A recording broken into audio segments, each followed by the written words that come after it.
In the vast area of the Middle East, the Holy Land is only one small sliver. The population of Palestinians and Israelis number fewer than 10 million out of a Middle Eastern population of more than 200 million. And yet, the unresolved quarrel between the Palestinians and the Israelis, the seemingly endless bloody struggle over control of the land, this has created a situation that disturbs not only the peace of the region, but threatens the peace of the whole world.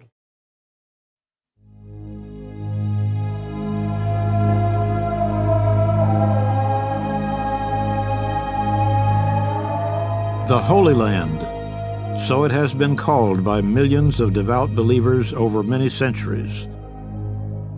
A land sacred to Jews, Christians, and Muslims, often also the scene of unspeakable violence. After the collapse of the Camp David talks in the summer of 2000 and the outbreak of the Second Intifada, the two sides resorted to the most horrible violence against one another. Each with stubborn self-righteousness blamed the other of indiscriminately killing hundreds of innocent civilians, many women and children. On that harsh judgment of each other, both were correct. For 4 years after 2000, Israel was traumatized by suicide bombings, buses, restaurants, crowded shopping streets. Around 1,000 Israelis killed, including many children. Israeli retaliation has always been swift and overpowering. In the same period, almost 4,000 Palestinians and their children lost their lives through Israeli military action.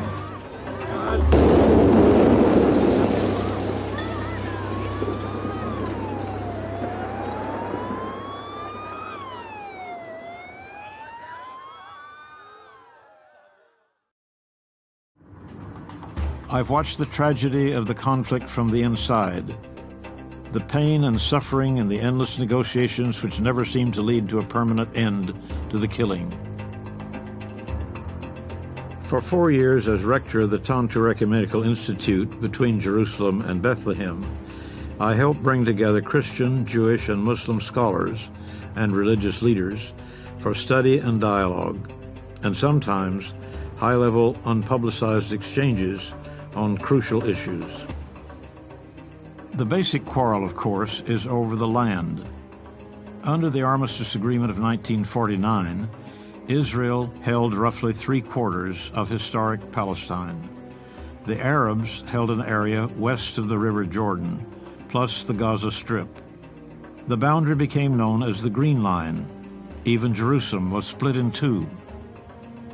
18 years later, after the War of 1967, Israel established military occupation of the West Bank and Gaza. Although they left the Gaza Strip in 2005, the whole of the West Bank remains under Israeli military occupation. This fact incites increasing, continuing anger and resentment among the Palestinians. The whole system is based on occupying force subjugating Palestinian people. If you look at the military laws, if you look at the behavior of the soldiers, if you look at the bureaucratic approach of the system here. On the other hand, Israelis insist that there is now no alternative to a military occupation. Although we try and deny it, the reason that these people have to be there is because if they weren't there, our families and our children and ourselves would be vulnerable targets and would, as we've seen only too many times, be blown to pieces. A major issue is the separation barrier built by the Israelis. It's going to be 400 miles long.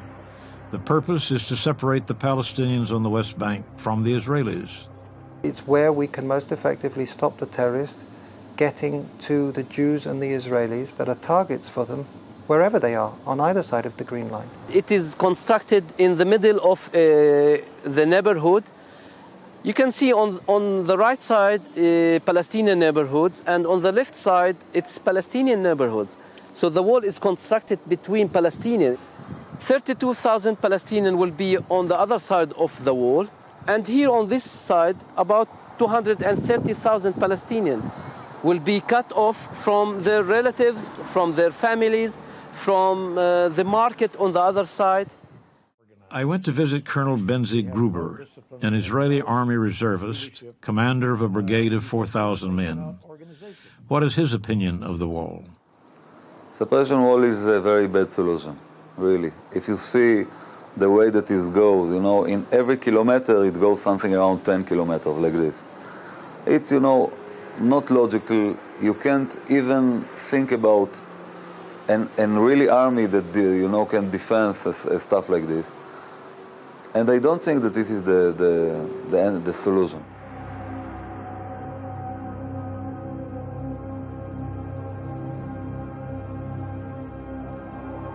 It has become the symbol of everything the Palestinians hate most about the Israeli occupation.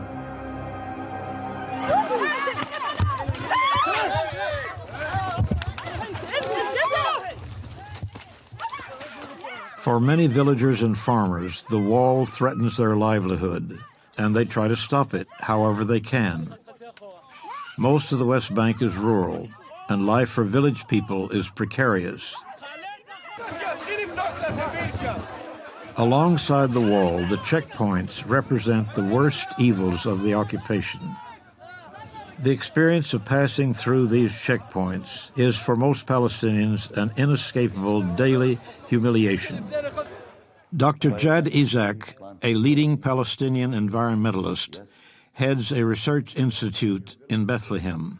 When you see the Palestinians, what they are subjected to, when I have to spend 1 hour every time on the checkpoint going outside Bethlehem and then another 1 hour getting into Ramallah, and a similar treatment going back, and for no reason to be humiliated by the Israeli soldiers as a result of me trying to get from Bethlehem to Ramallah. I go back home at the end of the day so full of anger and so full of bitter feelings that, I have to utilize a lot of efforts to quench this little demon in me who wants to go and revenge.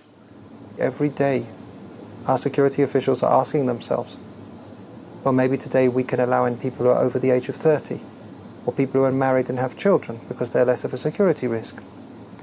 And then we'll have an incident like we had 2 weeks ago with a woman who was smuggling in explosives under her baby. East Jerusalem is home to more than 200,000 Palestinians, some of whose families have lived there for hundreds of years. Their long-term status, however, is seriously in doubt. One of the difficulties which Palestinians are facing is the house demolition policy by the Israeli Jerusalem municipality. Last year, for example, more than 150 houses was demolished by the municipality under the pretext that it is built without permit. This is an example of house demolition. You can see it on the... And in this way, less and less Palestinian population are in East Jerusalem.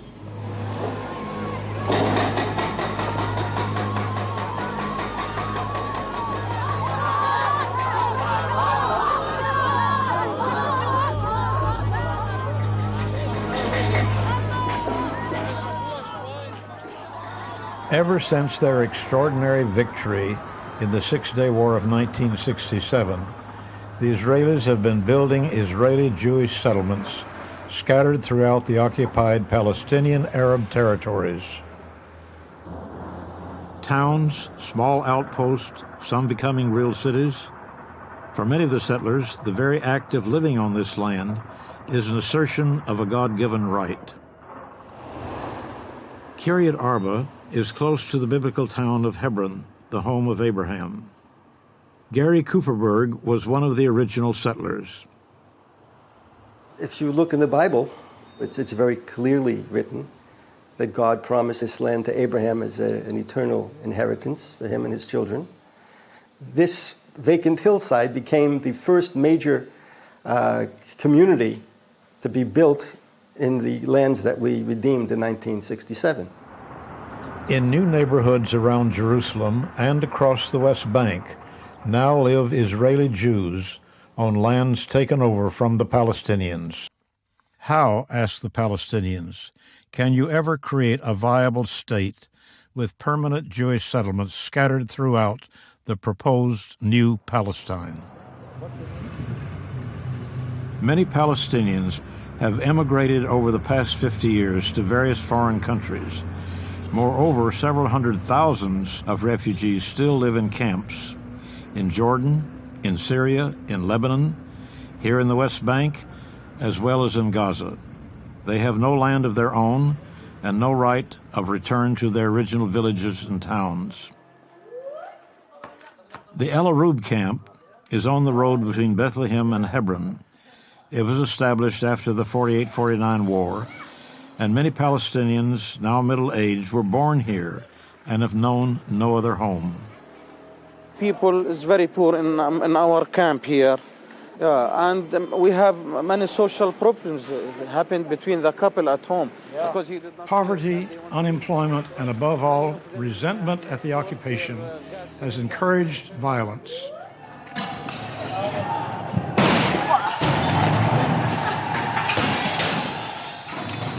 All over the West Bank and Gaza, young Palestinians took to the streets in anger and frustration. The Israeli army was not slow to retaliate.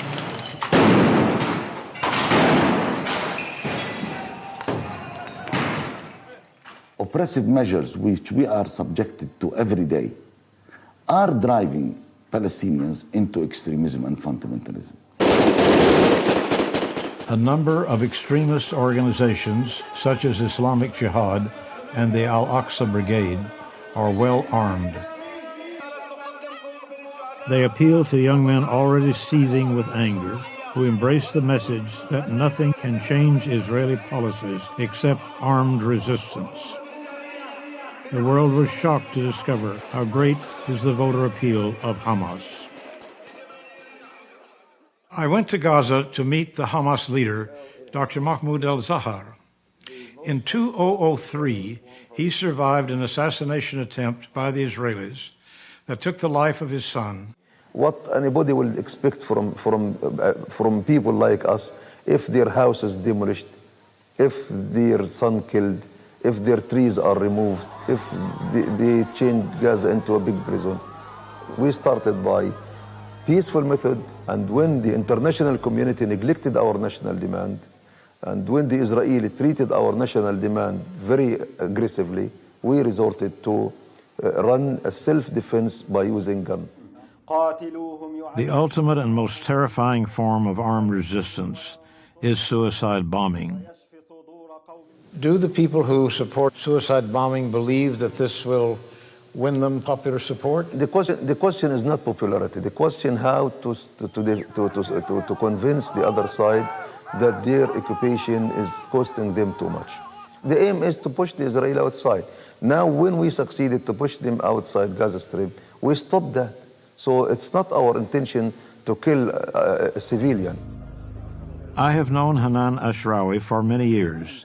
She was long the most respected public voice of the PLO. I put it to her that the Israelis will not talk while the violence continues. So far, they have succeeded in holding the peace process hostage to this mentality on the one hand.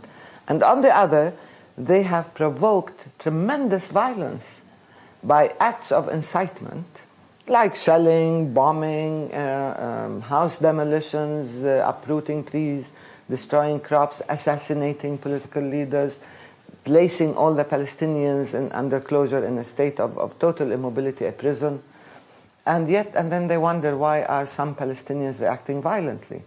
And so they want to have the right to exercise violence against the captive population and the right to make non-violence on the part of the Palestinians a precondition for the Palestinians to qualify for talks, let alone for statehood. Close to half of all Palestinians live below the poverty line. Serious unemployment contributes to the attraction to violence. In Ramallah, a group of young Palestinians have formed an organization called Sharik to help other young people do something constructive. You open, close, save as, وكمان أمور تانية من الشغلات. They have raised money for computer training. Jobs are easier to find for those who can use a computer. New white page. To help village women out of their poverty and frustration, they teach them how to turn their surplus olive oil into soap. The project was getting the skills of how to produce the olive oil soap. So we're talking about 40 young women who received a full training on producing the olive oil soap and the bottling of the extra virgin of the olive, and also the herbs drying and packaging. So we're talking about 40 young women from different villages. Many Israelis put themselves on the line to help build trust between both sides. Rabbi Eric Asherman heads an organization called Rabbis for Human Rights. On this particular day, we were at a demonstration. I get a call and I'm told to come over to this neighborhood in the village because a young boy has been caught by the border police. He's being beaten. So I and 3 other Israelis make our way to where this is happening. I see this young boy strapped to the windshield of one of the Jeeps, shivering in fear, unsuccessfully trying to keep back the tears. Who knows what he thinks about all Israelis, perhaps all Jews. But when he gave an affidavit to our fellow human rights organization, B'Tselem, after describing all the terrible things that happened to him, he concluded by saying, and then a tall Jewish man in a kippah came to my rescue and told me not to be afraid. What I do involves risk. Like that day, I've been many times beaten up by Israeli soldiers, the security forces. I've been attacked by settlers, and I've had my car stoned by Palestinians. But I will go through all that again and again and again for the young boy who will say, and then a tall Jewish man in a kippah came to my rescue and told me not to be afraid. Jonathan Katab is an old friend, a Palestinian lawyer who devotes much of his time to human rights issues. Everybody knows what it would take to achieve a permanent and lasting peace here. Both sides would accept. That addresses the basic interests of both sides. And it's a two-state solution. It's withdrawal to the 67 borders. It's dismantlement of the settlements. It's some kind of shared status for a united Jerusalem. The capital of both. Capital for both parties. The West Bank, Gaza will have to be demilitarized to remove any security threat for Israel. Some solution has to be reached for the refugee problem, some qualified return, some compensation, some settlement for the Palestinian refugees. I think everybody knows what it takes. The question is there the political will to implement it? I don't think any difference now between the majority of Israelis and Palestinians in understanding that we have to find some accommodation for both people. And from that point of view, I think there's been immense progress over the last 10, 20 years. And there are two possibilities of how to do it. One is to acknowledge and then to implement the Palestinian right to self-determination, and to make sure that that solution, the two-state solution, is a just and fair solution, which allows for the creation of a viable Palestinian state alongside Israel on the 1967 boundaries, and if there are any changes, they're by agreement on a swap basis. And on the Israeli side, there is the need to maintain a democratic state with a Jewish majority, which can only be achieved through the creation of a Palestinian state alongside Israel. Deeply embedded into the whole conflict, of course, are issues and symbols of religion. None is more emotionally powerful than the issue of Jerusalem. In addition to being the central holy shrine for Jews and for Christians, Jerusalem is also sacred to Muslims. In the holy month of Ramadan, an endless stream of worshippers winds its way through the old city on the way to pray at the Al-Aqsa Mosque. This is the third most holy Islamic shrine in the world. For the Jews, this is the Temple Mount, the site of King Solomon's temple, which some ultra-Orthodox Jews now want to restore at the expense of the mosque. Its western wall is sacred beyond measure, the closest spot to the Holy of Holies in the ancient temple. Any settlement would have to work out how both sides would share the city. We have Jerusalem, which is a very difficult issue because of the symbolism of Jerusalem, but we've seen the negotiations and the talks between Israelis and Palestinians, both at the formal level of the negotiations, track 1, and all kinds of track 2. We come to more or less the Clinton parameters of what's Arab to the Palestinians, what's Jewish to the Israelis. The Temple Mount, Haram al-Sharif, will be under some kind of Islamic embodiment with Palestinian control of it. The Western Wall, the Kotel under Israel. This is workable, it's doable, and I think that if there's a belief on both sides that peace is possible, it will also be accepted. The question of the settlements and their future is perhaps the single most critical issue that has to be solved if peace is ever to come. Despite the convictions of a deeply committed ideological minority, more and more settlers are now so fed up with the tensions and the conflict that they are prepared to move out of the settlements if a clear path to peace can be found. Colonel Gruber lives in Efrat, a large settlement near Jerusalem, to which he came 21 years ago. I will tell you what I think. I think that, and I told it a lot, that I agree to give my property, I agree to give my house back, if I believe that it will be peace. If there would be peace. Sure. If I agree to risk my life in the army, if I agree that my children will serve in the army, so not to give the property for peace, I will give it. The question, if you believe that it will be peace, so I don't believe that soul is holy, I don't believe that rocks is holy, and I don't believe the house is holy. My soul is holy. The soul of my children is holy, not the house. So for me, if I will understand that, okay, that's the way that we have to give, I will give it back. With no any hesitate. We have to find a solution, and I believe that most of the population in Israel, most I mean more than 70%, understand that we have to compromise.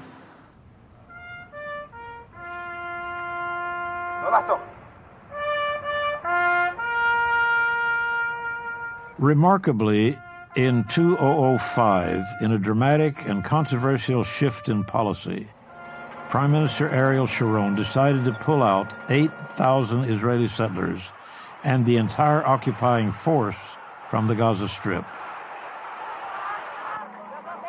Fiercely resisted by many settlers, but supported by most Israelis, the withdrawal was finally achieved without bloodshed. Well, 7 years ago, on the 4th of September 1997, we lost our daughter to Palestinian suicide bombers who blew themselves up in Ben Yehuda Street in Jerusalem. And this has changed our lives totally. And from this enormous pain, from this tragedy, we decided to do something with it in order to try and prevent more bereavement, more pain. So we are engaged in an organization which is called the Bereaved Families Forum for Peace, an Israeli-Palestinian joint organization, which tries to create hope out of this endless pain. What kinds of things specifically do you do? What activities do you carry out? Oh, so many things. The most important thing that we do is lectures at high school. Last year we gave more than 1,000 lectures. In Israel? In Israel and in Palestine. And in Palestine. Yeah, we step into an Israeli or a Palestinian class, usually together with the Palestinian partner, and talk about hope, talk about reconciliation, talk about dialogue. The fact that we are bereaved opens the door, opens the heart, because in the Israeli society and in the Palestinian society, bereaved families are respected tremendously. And this is it, this is the basic of it, looking forward and trying to solve this matter, and the only way to solve it is by listening. To the other. Yeah, by understanding. You don't have to accept everything, but you have to listen. You have to try and understand. And the basic problem, the essence of everything, is the total blindness of the two sides to the narrative and the pain of the other. And the greatest danger to the future of Israel, the Jewish democratic state in the future, is the continuation of the occupation. And the occupation goes on with the American support. And the minute the Americans will understand it, which the Europeans seem to be understanding it for the last years, then what is necessary will be done. And what is necessary is that the Americans will initiate a peace process which will be just. I'm talking as the son of a Holocaust survivor. My father is an Auschwitz graduate. And 60 years ago, well, they took my grandparents to the ovens in Europe. The free and civilized world stood aside and never lifted a finger. And today, while these two crazy people are massacring each other, the free and civilized world is still standing aside and almost doing nothing, not only that, by supporting one side almost unconditionally. And what I am begging from people when I end any lecture of mine is not to stand aside, is to show some feeling, some understanding, and try to solve this horrible conflict before it will finish us all. The most insistent challenge to all of us is not to stand aside. Since the United States is the only country that clearly has decisive influence with both sides, we have the obligation to provide imaginative diplomacy backed by our wealth and power. The President, the Secretary of State, and the Congress should hear from the American people that we support full, unflagging, determined work to make a negotiated peace happen.